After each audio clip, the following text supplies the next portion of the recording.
చెప్పుదాం. అందరూ బైబిల్ తీయండి, అందరూ బైబిల్ తెరవండి. పరిశుద్ధ గ్రంథములో నుంచి కీర్తన 4వ కీర్తన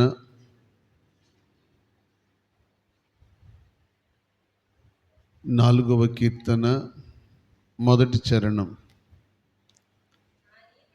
నా నీతికి ఆధారమగు దేవా, నేను మొరపెట్టినప్పుడు నాకు ఉత్తరమిమ్ము. ఇరుకులో నాకు విశాలతను కలుగు చేయువాడవు నీవే.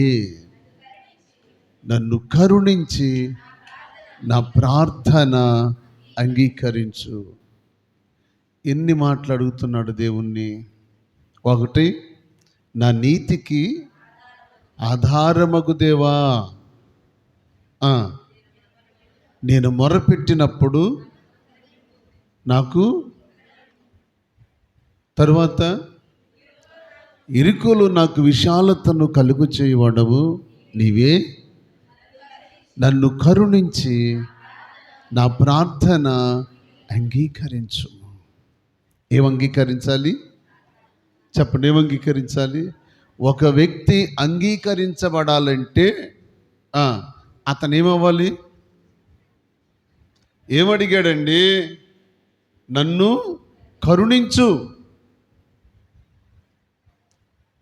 మనం ప్రార్థన చేసేటప్పుడు దేవుని ముందు అడగవలసింది ఆశీర్వాదాల మోట్లో, ఐశ్వర్యాల మోట్లో, రోగాలు బావాలను, బాధలు బావాలను కాదు.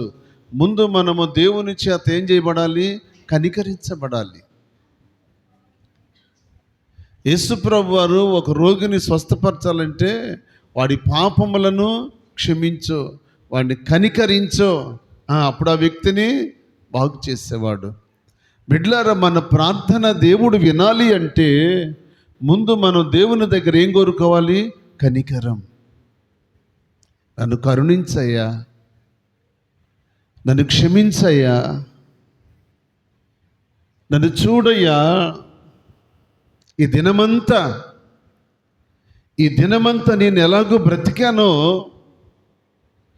ఈ పగటి వేళంతా ఎలాగో బ్రతికానో, నా ఆఫీసులో ఎలాగున్నానో, వ్యాపారంలో ఎలాగున్నానో, పని దినాల్లో ఎలాగున్నానో, ప్రయాణాల్లో ఎలాగున్నానో, అయ్యా నీ మందిరంలో ఎలా ఉంటున్నానో, సమాజం మధ్యకి వెళ్ళినప్పుడు కూడా అలాగే ఉండాలి.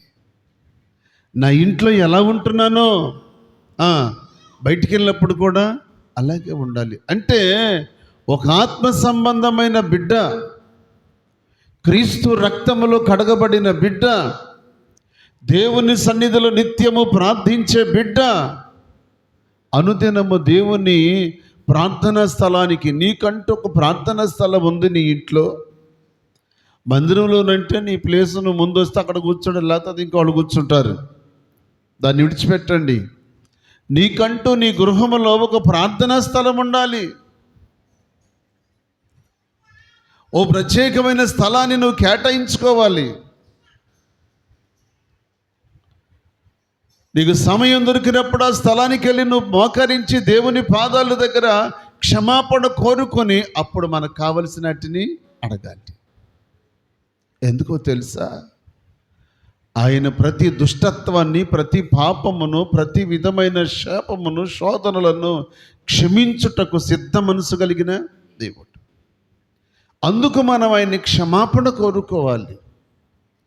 దేవుని క్షమాపణ కోరకుండా నువ్వు ఆయన సన్నిధిలో నీవు ఆయనకు సమర్పించుకోకుండా మనం ఏది అడిగినా ప్రయోజనం లేదు.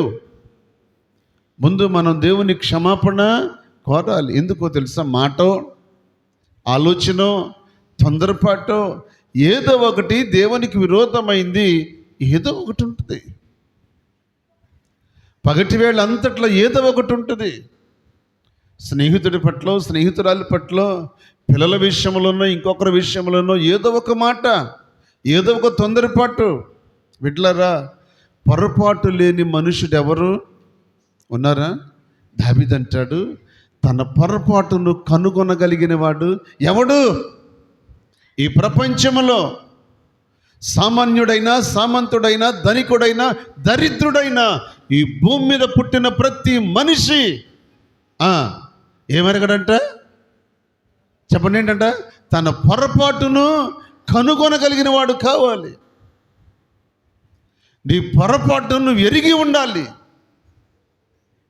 ఏమీ లేకుండా నేను ఎంత బాగున్నాను, నేనెంత వెరీ గుడ్, నేనెంత మంచిదాన్ని, మంచివాడిని, అంతా నేను గుడ్డే అంటే గుడ్డుగానే ఉంటుంది, పిల్ల అవ్వట్లేదు.